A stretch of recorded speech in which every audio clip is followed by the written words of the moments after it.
Órale. The Barrio Love Oldies, that kind. Órale. What's up, everybody? Welcome back to the Barrio Love OD podcast, and I have none other than Sam Miranda from Peligro Brass, Capital City Record recording artist. Thank you so much for being with me tonight on this episode. How are you? I'm good. Crystal, thank you for having me. This is very much appreciated. Thank you. I know we were having some technical difficulties, but we made it.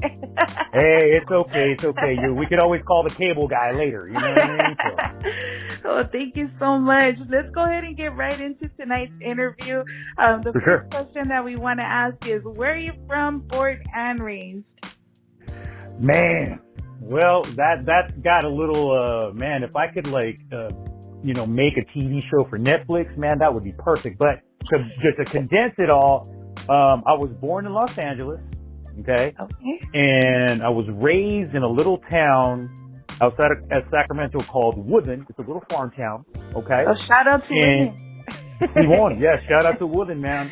And then, I made my musical name in Sacramento.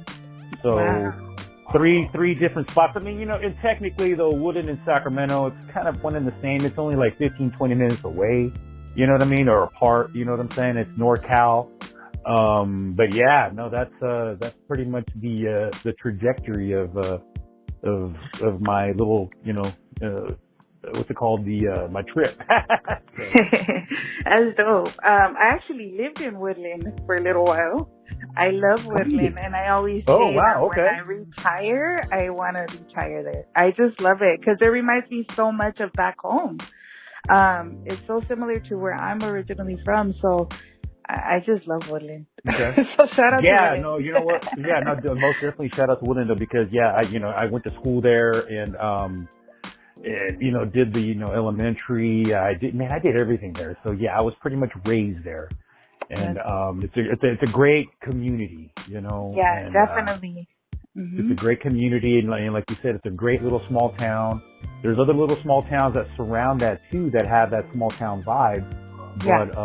But Woodland though seems to be like the capital of the small towns in that area. So it's always been the spot to where they used to have a mall there, and yeah, no. I really. And then the roots that I have there with family, and then my connection to, the farm worker community there is very, deep and rich, man. So yeah, I loved it there. Yeah, I definitely love the vibe, and it feels like super like close knit, like I just love it. No, exactly. Cause you have people that, that, went to school there that are now teachers.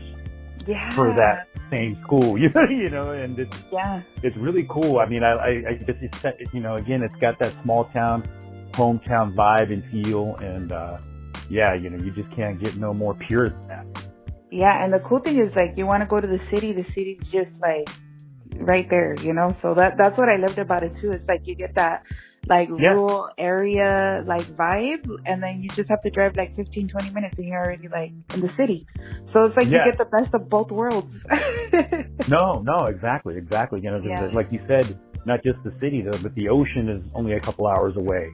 Lake Tahoe is only a couple hours away. And if you want to go further up north to see the redwoods, the big trees, that's a couple hours away. So that's everything's, pretty much, travel friendly if you wanted to get out and do stuff, even though it's a small town vibe, but there's always things to do and you can always go places, Yeah, for sure.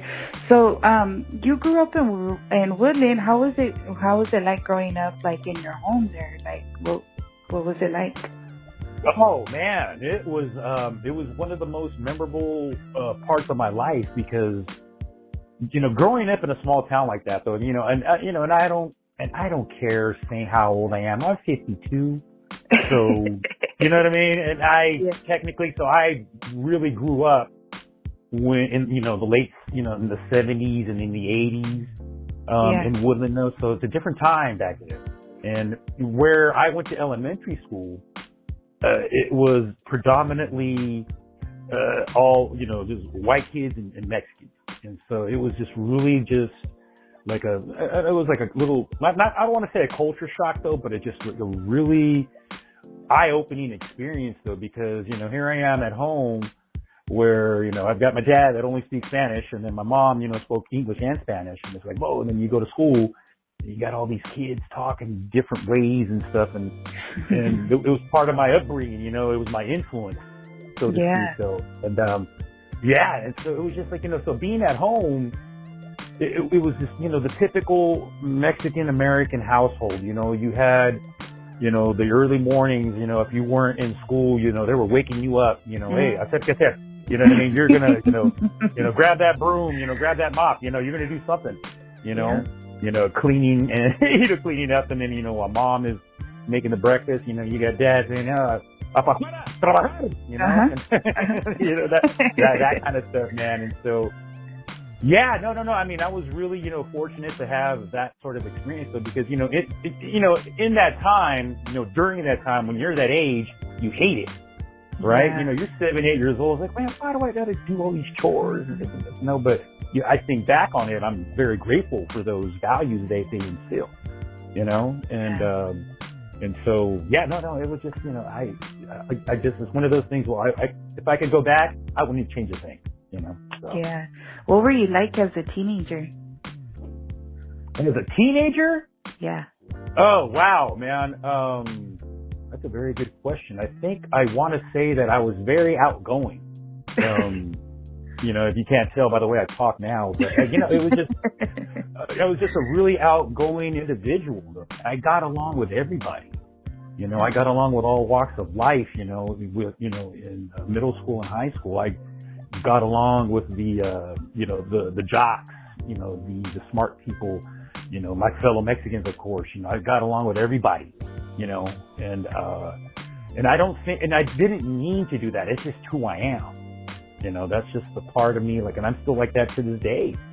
I'll sit somewhere at a bar or at a coffee shop and look at somebody and then strike up a conversation, and just to, because I'm just like a people person. I'm interested in what people are always thinking, and just, hey, so what's going on here? And not to be nosy, it's just, it's just one of those things about me, the personality that I guess I was born with. So, yeah. So you just want to know. Yeah, no, not to be a chismoso or nothing like that. You know what I mean? But, just to be like, hey, what are you doing over there? And then if they tell me, yeah, screw you, then okay, then I won't ask them more. So, yeah, that's all you got to say. Cool. That's so cool. Yeah, I'm not going to be a stalker on you. That's cool that you grew up. How was it like, with your parents? Because you said, your father only spoke Spanish. Did your mom speak English, or did any of your parents? Well, no, both English and Spanish. So my dad was born in so my dad was from Jalisco, it's outside of Guadalajara. And my mom was born here in the States. Okay. But she was born to, Mexican, parents and stuff. And so, and she was she was very well educated and stuff, and just really, kind of like, because I'm always told that I don't speak with an accent, if you can tell, you don't sound Mexican, bro. Nah, I don't believe you, home, and that's kind of like how my mom spoke. She always spoke really clear and with clarity, and I that kind of thing, though. And it's just like people make fun. They used to make fun of me, my cousins and stuff, and they'd be like, "Oh, hey, Holmes, why do you sound white?" It's just like, hey, man, this is how I talk, all right? Yeah. I'm sorry, you know what I mean? But, it's just like one of those things where, it was never really a culture clash at home, because, everything was always just like, you walk in, from school, and then, you did homework, and then you did, like I said, the chores and whatever. And then, and back then, we only had one TV and I think 3 or 4 channels that worked, unless you had the rabbit ears and stuff. Yeah, and so, and one of them was always the Mexican channel. And so there was a lot of telenovelas that we watched. And a lot of there was a lot of what's it called? The variety shows. that would, have like entertainers and singers. There was this one especially, it was called Siempre en Domingo. And you remember Siempre en Domingo? I'm not sure how old you are, Crystal, though, but yeah, you've ever heard of it, though? No, but I think Siempre en Domingo, my grandma would, Yeah, okay, yeah. So the TV host was Raúl Velasco. And so that was like a very, big thing, on Sundays, we would watch, singers, I think Vicente Fernandez was on there. And so that sort of thing, rang within the household. We would always gather around the TV and watch that show. And, that was always cool, So you're a singer. How did you feel like, that was like influence, like, just seeing like all these artists on TV, do you feel like that was the influence, for you to start singing, or how did that happen? How did you even know that you had a talent? Man, Crystal, it's one of those things where, yes, you are right that, the early years, being around, because my mom loved music and she would always play records, vinyl, it would, like I said, like, Vicente Fernandez, Los Bukis, Los Tigres del Norte, but then all of a sudden she'd throw on the Saturday Night Fever soundtrack, and so it was just a mix of a bunch of, styles of music, anything, from, like I said, the artists that I just named, the Saturday Night Fever soundtrack, Freddie Fender, different styles. And she was a huge Beatles fan, so she would also play some rock and roll and stuff. My dad, he's like the typical, old school Mexican, Ramon Ayala, that kind of thing. But, because my mom was born here in the United States, and she obviously went to school in here, so she was obviously influenced by, a lot of, what the American music was offering and stuff. So, yeah, technically, I guess you can say that, that's what really started me, though, because, and then, she started to get me into, like, some dancing moves, and I learned disco at the age of 7. Wow. And, she was teaching me, she was teaching me the hustle and all that kind of stuff. Oh, wow. And, it was great, I enjoyed it, though. It was just cool, though. But you know what, though? But technically, though, I didn't really get into singing until later on, like after high school, because I was still trying to find myself, because just like any teenager, I was trying, me as a teenager in the 80s, man, hip hop started, you know what I mean? So Run DMC, the Beastie Boys, LL Cool J, Cypress Hill, all this kind of stuff started, and I was like, man, you know what? I'm gonna try to rap. Really? Yeah, no, for real. Yeah, I started to write my own raps, and I forget what dumb name I called myself, though, but I called myself something. And, I think, Fresh, Chica, Talk, whatever the heck what it was. But yeah, I started doing all of that, and then started to just learn, my main thing was not just, I'm writing raps. I was learning how to arrange music, how to put together songs, a verse here's the chorus, here's a breakdown, here's this and here's that, because a lot of the times, young artists, whether they're rapping or singing or doing whatever, though, they forget to realize that, hey, no, there's song structures involved in this kind of stuff. And so I started, teaching myself all of that. And, how did you teach yourself? Like, just like, well, what I did was I started counting. So if I were, let's say, for example, because you know who LL Cool J is, right? Yeah. Okay. Old school rapper or whatever. So if I'm listening to his song, I Need Love, I'm counting how many measures that verse is. So if he starts rapping, I'm counting 1, 2, 3, 4, 5, 6, 7, 8, 1, boom, boom, boom, boom, boom. You see what I mean? And so, and then all of a sudden, because there's like a standard industry type of, length of verses that, because you never want it to be too long because you're going to lose people's attention span. And so that's what somebody told me. And I was like, all right, cool. Then, you keep it to a certain length, and then that's where, you start to, keep everything condensed and cutting, too many words here, too many words there.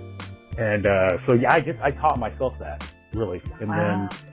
and then in high school, the music teacher that I had, he was like saying, oh, okay, you got the right idea, but so basically, he was fine tuning what I was already learning on my own. So Right. So how did you get into music? Is it just something that you were always into, or? Yeah, you know what? I mean, it's just, basically it's just, I've always loved music, and I've always, listened to music, all kinds of music, like like explained earlier. And so I think you're asking, like, how did I get into music, like, to actually do it for real? Yeah. To actually really do it as opposed to like, just for fun. Oh man, it was in the late 90s where I finally found my voice. Because, the whole time I was over here trying to, quote unquote, be a rapper. And then I met these guys in the early 90s. They were like an alternative rock band. Mm-hmm. And friends of mine that I was working with, and they invited me out to their studio, and they were killing it. It's almost like watching the Chili Peppers for the first time or something like that, and they were just, I was blown away. I was like, hey, I want to start working with you guys, or, let me just hang out. I want to learn how this is with live instruments, Yeah. And so as soon as I started getting used to all of that stuff, and then, finally late in the 90s, I just found, like, my voice in the sense of like, learning how to sing in Spanish, so to speak. And so, cause, up until like the late 90s, I was just doing everything in English. Okay. All music that I was trying to do, whether I be writing raps or rock music or whatever, it was all English.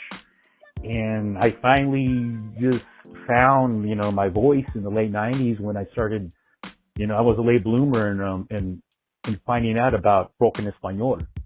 And groups like Oso Motley, I'd never heard of those guys. And this band called Puya from Puerto Rico, they do like heavy metal salsa. And I was like, holy moly. I was like, man, because I love metal. That's why I listened to a lot of heavy metal when I was a kid. And I was like, man, okay, wait. There's heavy metal, and then these dudes are singing salsa, and they're singing in Spanish? Whoa!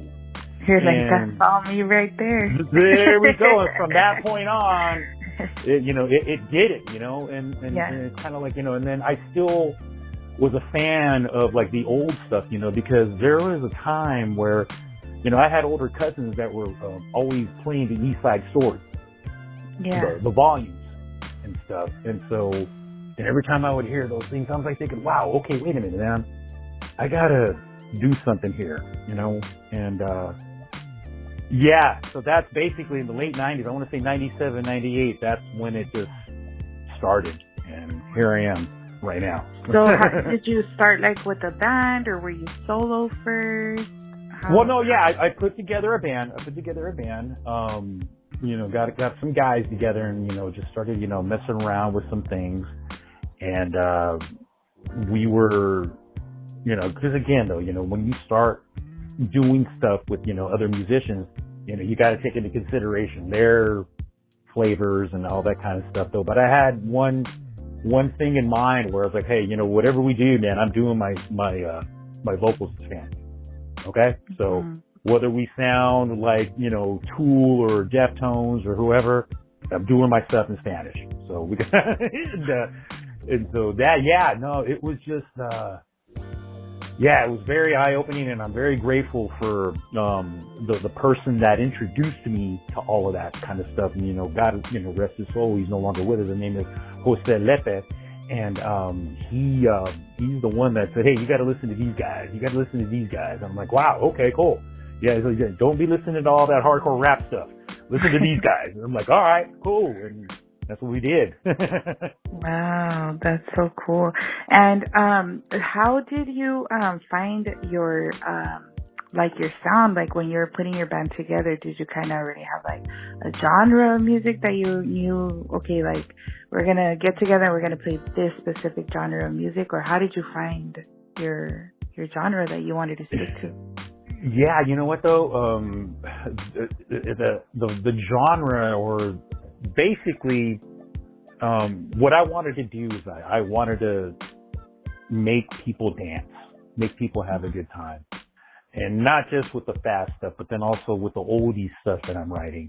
I want people to have a really good time just, listening to whatever. Because check this out, Crystal, because we, with Capital City Records right now, we're getting ready to release a vinyl, of a song that we did. It's called Why, that is produced by Chris Lujan. And it has a really soul-y Chicano doo-wop vibe. And I'm also releasing a cumbia that we did on August 9th on all digital platforms. And so it's crazy because people think, well, wait a minute, that's kind of different though. But I'm trying to follow in the steps of the bands like Tierra, Malo, even El Chicano, because they did similar things as well, where they had like an oldie that they did.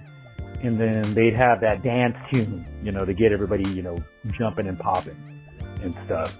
And so that's kind of like how I like to approach what I do now.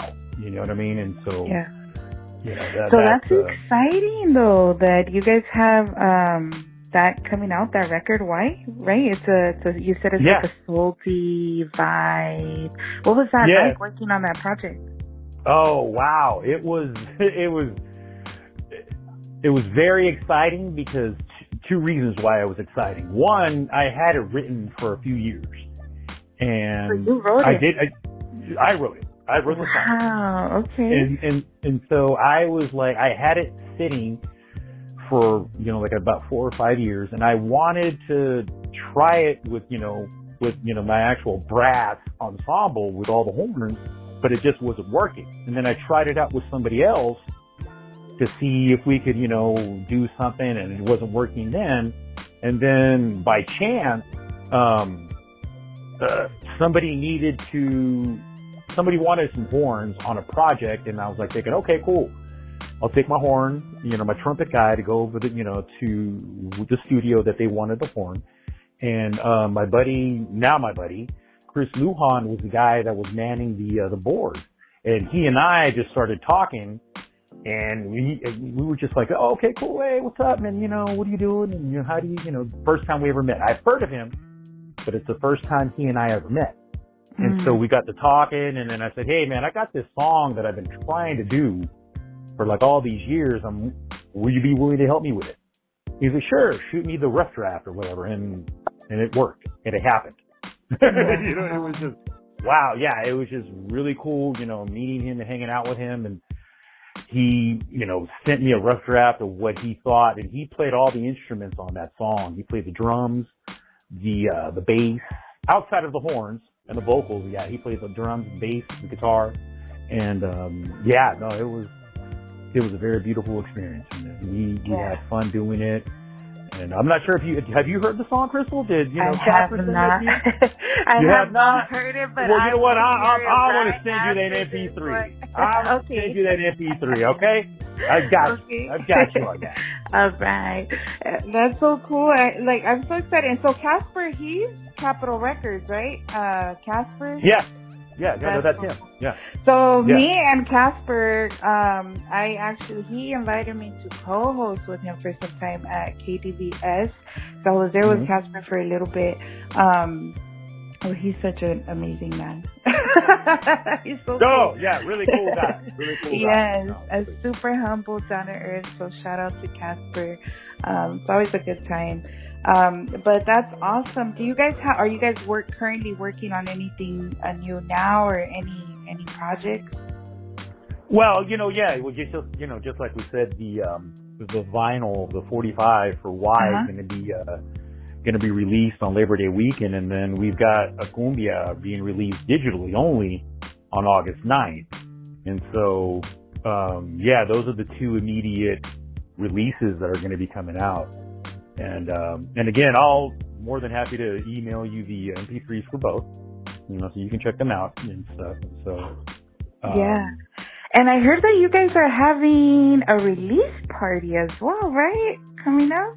Yeah, you know what? It's kind of a release. be kind of a pop-up. We're going to be down in Riverside on September 1st. And September 1st is going to be, I think what's it? Two Souls on Fire Radio 2-year anniversary party. And it's going to be right there in Riverside. And I'm not sure if you ever heard of this guy. His name's Angel Baby. He's got like a I just radio did show. a net with him. Oh, you know Angel Baby. Okay. Yeah. Okay. Yeah, and so he's the one that set us up with this. Okay. And so, and so what it is, though, Crystal, is that Peligro Brass has only been in existence for like 4 years. Okay? And it's one of those things where, how do I say this? It was caused by the pandemic. Okay? And the reason why I say it was caused by the pandemic is because I have another band, okay, that is more like world Latin kind of thing. Mm-hmm. And when the pandemic hit, and I'm sure you know this, is that, everything was shut down. You couldn't do anything. You couldn't contact people. I mean, you could, but, you couldn't contact promoters, event organizers, or anything for anything coming up because everybody was shut down. Okay? Right. And so I was bored out of my mind, and I was like, okay, so what do I do now with my time? And so what happened was that I reached out to my horn players in the band that I have, which is called Sol Peligro. Okay. And so I'm like, hey, what are you guys doing? Nothing. Right? And so I'm like, all right, cool. Well then, let's get together and jam or whatever. And so, and then I remembered in a way, I actually found out that a mutual friend plays the tuba. And I'm thinking, oh, okay, well, let's get him involved. And, just for fun and games, we just started messing around and playing. And then we started making a cumbia version of the Animals, Don't Let Me Be Misunderstood. Yeah. Okay? Mm-hmm. Okay, I don't know if you've heard that. I heard that one. Okay, right, guys. So that was like our first song ever. Yeah, it was different, right? And we were just like, different, but I love it. I love it. We were like thinking, okay, cool, let's do this. And all of a sudden, hey, let's record it. Hey, let's shoot a video. Mm-hmm. And it just started happening because we were just all bored, and we just were eager to just keep it going. And sure enough, and that song it caught on with people, unintentionally. I never intended for that to happen. There was people like Angel Baby liked it. He started playing it on his, radio networks and his platforms. I'm not sure if you ever heard of Henry Lozano in Fresno. He's got Garage Oldie. Yeah. Okay, he started playing it. Shuey Gomez in the Bay Area caught on. He started playing it. And all of a sudden, boom! It's like, oh wow, I think we should do more songs. Wow. And so we released it digitally, and that's when Casper, said, hey, want to release that on vinyl? Sure, heck yeah. And then he made copies, and it sold out, and here we are. And we just started, keeping it going, doing some shows here and there though. But I was like thinking, wow. Yeah, I got to ride this wave for a little bit, and here I am. I'm talking to you, Crystal. Man, that's so exciting. I think, when you were talking about how, like, you just wanted to keep on going, like, it's because you guys were hungry. And I feel like that's what makes a great artist, a great band, is that you guys aren't just doing it just because, but you guys are actually passionate and hungry, that despite whatever, like, it's still a passion. And I feel like when music is done with passion behind it, like, that's when us as the receivers, right, we're listening to this music, we can feel that it conveys through the music. And that's all I kept thinking, is like, man, they were so hungry and so passionate. Like, that's amazing. Yeah, no, thank you. It was just, and again, you hit it right on the button there. We were passionate, hungry, and again, bored, and I just, we weren't just going to, and because when you're an artist of any kind, you just, you can't just sit there. You always got to, like, there's always, the wheels in your head are always going, for something to do or something to create or, something to kind of like, plan out. You know what I'm saying? Because I'm sure with you, Crystal, I mean, with your platform, you're always trying to think ahead too, right? And it's, you try to plan things out like that. And so that was basically what we did. So, I mean, it's funny that, something that happened because of a pandemic, and here we are, we're, getting this recognition and all this kind of stuff. And now like I told you earlier, I've been doing all this kind of stuff since I was a kid. And the minute of, whatever disease or whatever they hit, the world and, okay. On the pandemic. Yeah, it's like, okay, it took 4 years for this. Had I known this, boom, but, but yeah, no. It's been a very, very great ride, and, we appreciate the love and this kind of stuff. And, and the one thing I will say, Crystal, is this. It's, to me, it's one of the most gratifying things ever for me personally when somebody says they like your music and they've never met you before. It's one thing if your tias and your tios, your primos, your friends, hey, good job again. Yeah. No. But when somebody that has never met you before, they come up to you or they email you or they comment on your whatever, and they say, hey, you know what? That song was badass, man. Thank you. That to me is the most gratifying thing ever, doing this music thing.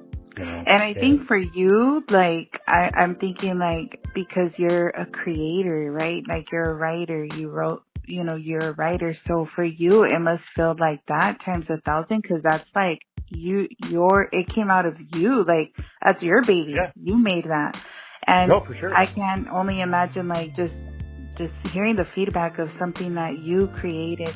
I understand when you're saying that, because it's like, apart from being like doing the podcast, and I'm also a graphic design artist. So, it's not the same thing, but I understand, because like when you're putting your time, you're putting hours into whatever you're designing, and for you, it's writing. Right.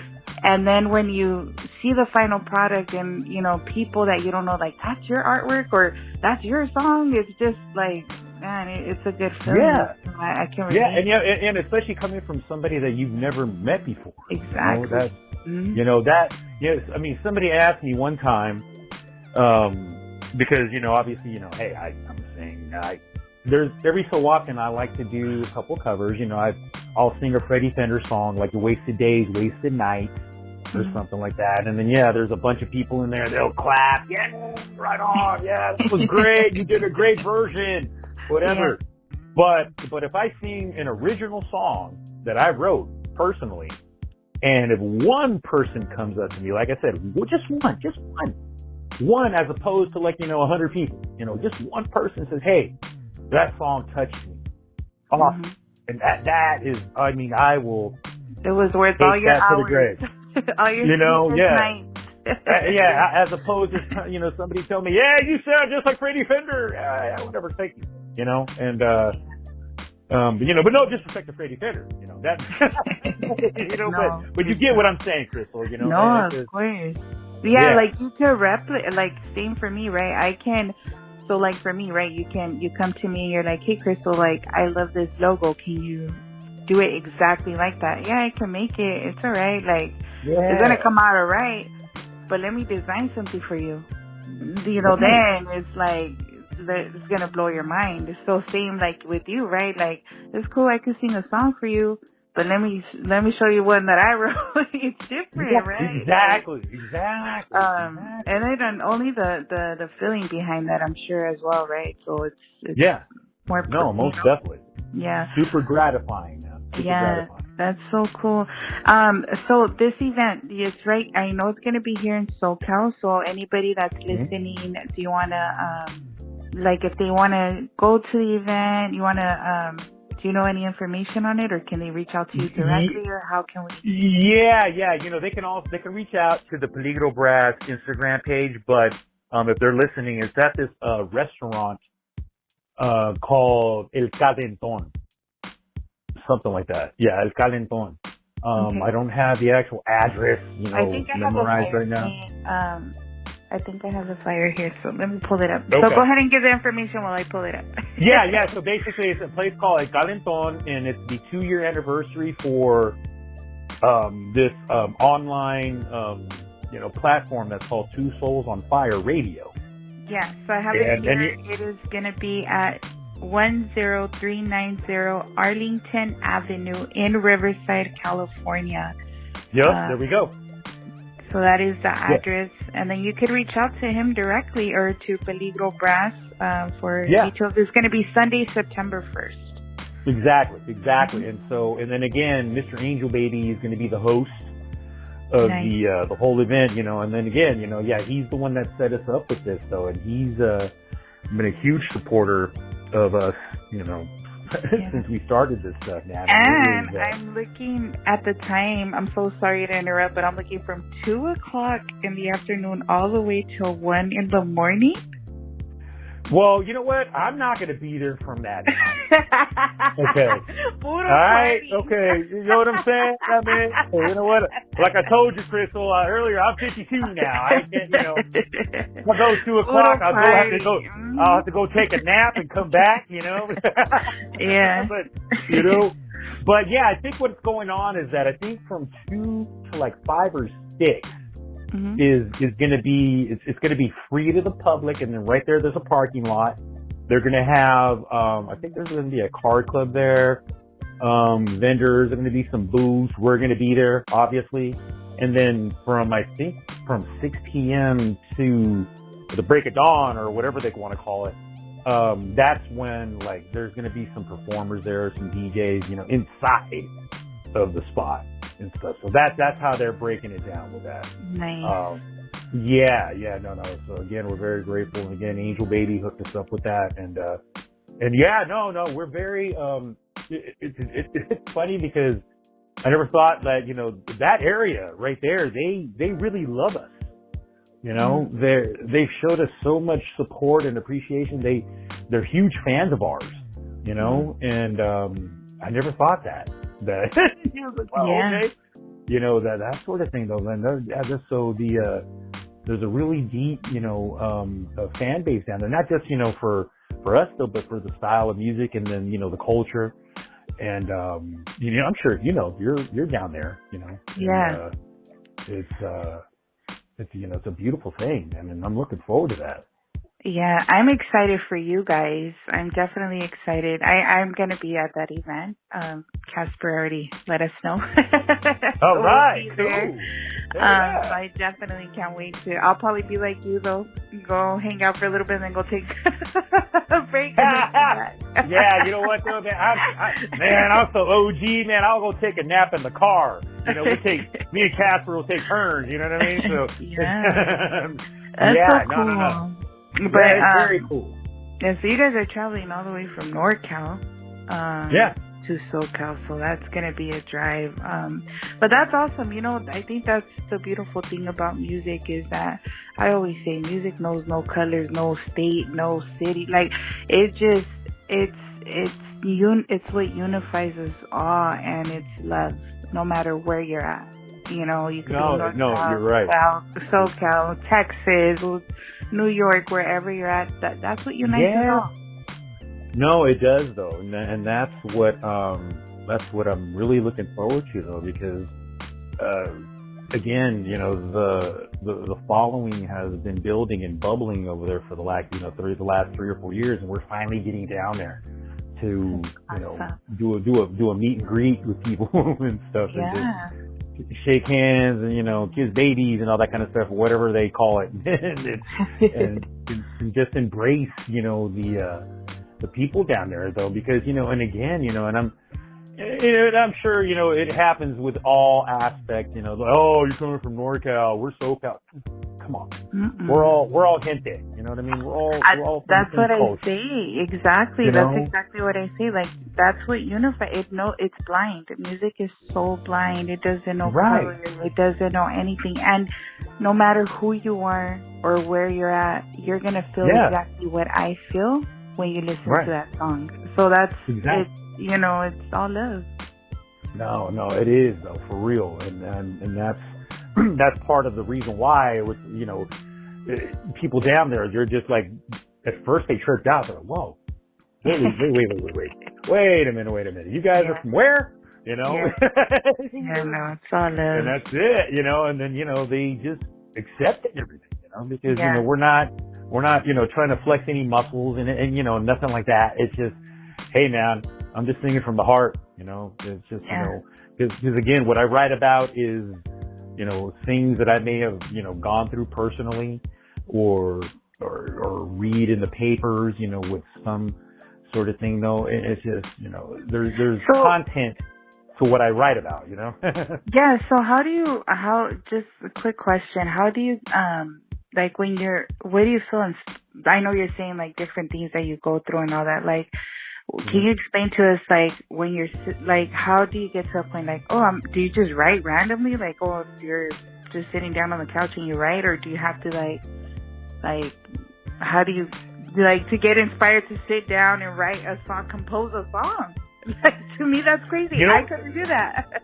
You know, that's a very good question, Crystal, because it just depends on the mood and the time of day. There's times I've written a song in my sleep and I wake up and I gotta like get my phone or something to where I've gotta like put it on audio really quick so I don't forget it, you know? So it's different things that may trigger me or may inspire me.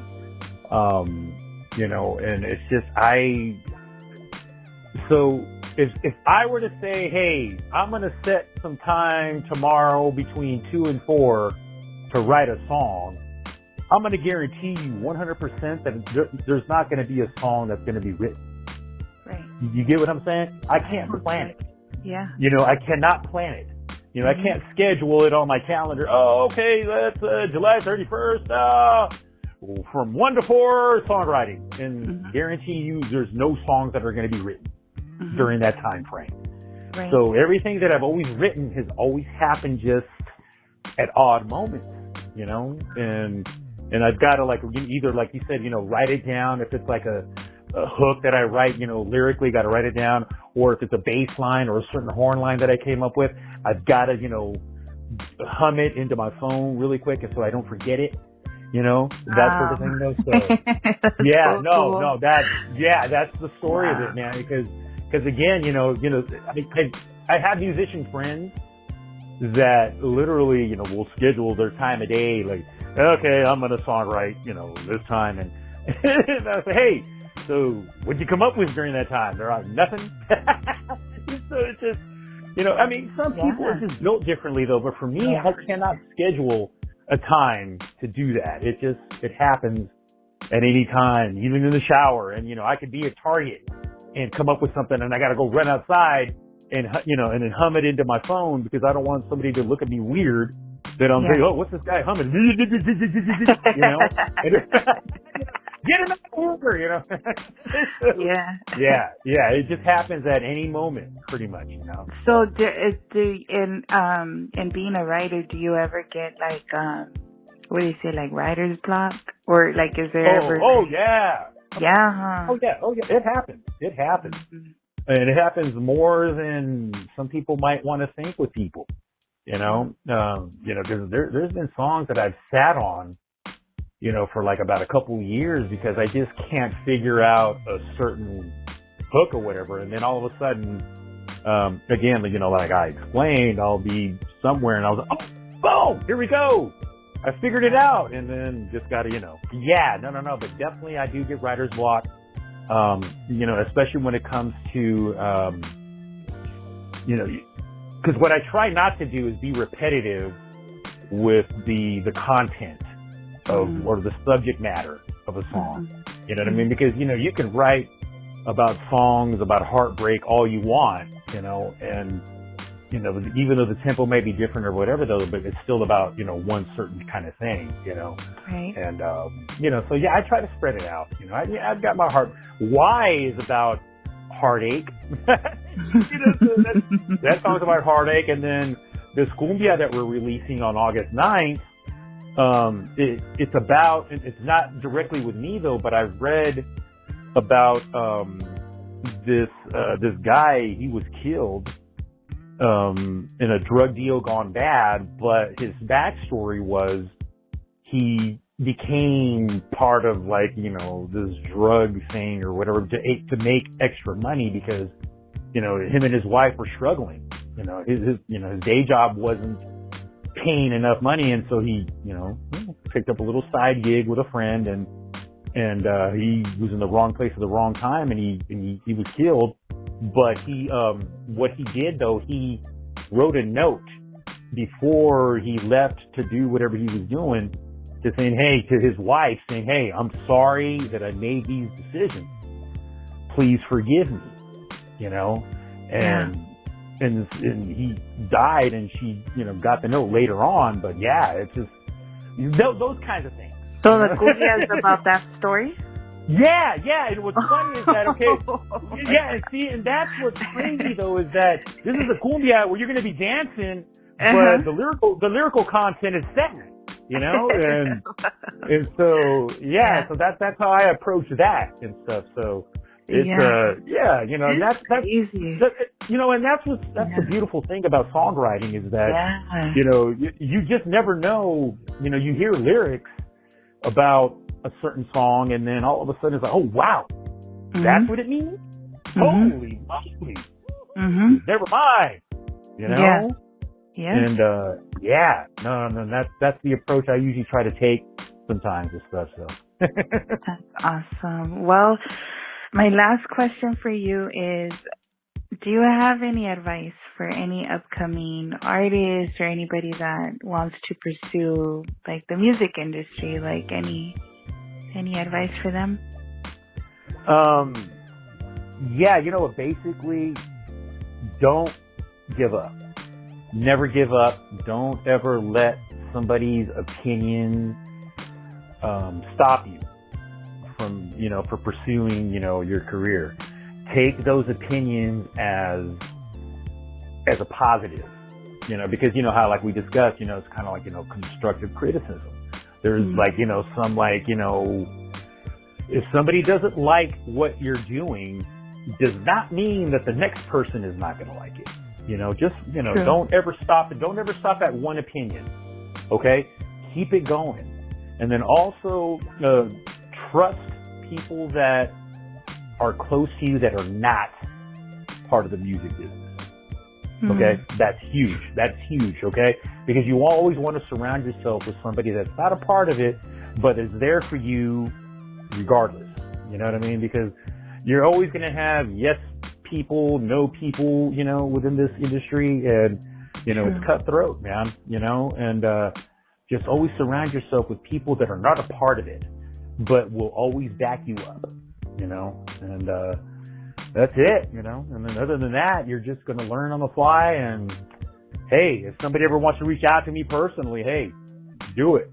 I'll be more than happy to instill more, advice if I can, based off of my experiences and stuff. So yeah, that's definitely great advice. Again, I want to thank you so much for today's interview. I do want to just quickly remind everybody, don't forget Sunday, September 1st at the address, 10390 Arlington Avenue in Riverside. Beligo Brass is going to be there. I believe Angel Baby's hosting the event. It is from 2 o'clock till 1 in the morning. Yeah. Tripping out on that. So bring your lawn chair, your Dramamine, and everything, Yeah. Is there anything else that you wanted to share before we? No. Big shout out to Casper and Capital City Records for taking a chance on us. Because there's a lot of people out there that don't do that. And we, like I said, we got lucky when this happened. It's only been 4 years in existence, and Casper and company took a chance on us, and it's been working out, and it's been building. You know, so yeah, much love and much shout out to Casper and Capital City Records, man. And much love to you, Crystal, you know, and the Radio Love Oldies podcast, you know, for having me on here. Thank you. You know, and so I hope to be back on. Yes, but let's get back together after the event so we can talk about it. Definitely. Most definitely. Yeah, so we can recap, see how that went, how was that experience. Oh, yeah. Well, Yeah. So I want to thank you again so much, Sam, for your time and just, you know, sharing your story with us. I always love hearing everybody's stories, so different. I love how you grew up in Woodland and I got to know Woodland for a little bit. Again, I love Woodland. That's so dope. No, yeah, most definitely, man. Most definitely. But thank you so much, and I hope we will do a part 2 for sure. Oh, yeah. Looking forward to that for sure. I'm always available. Awesome. All right, guys. So that just concludes Tuesday's episode, and we will see you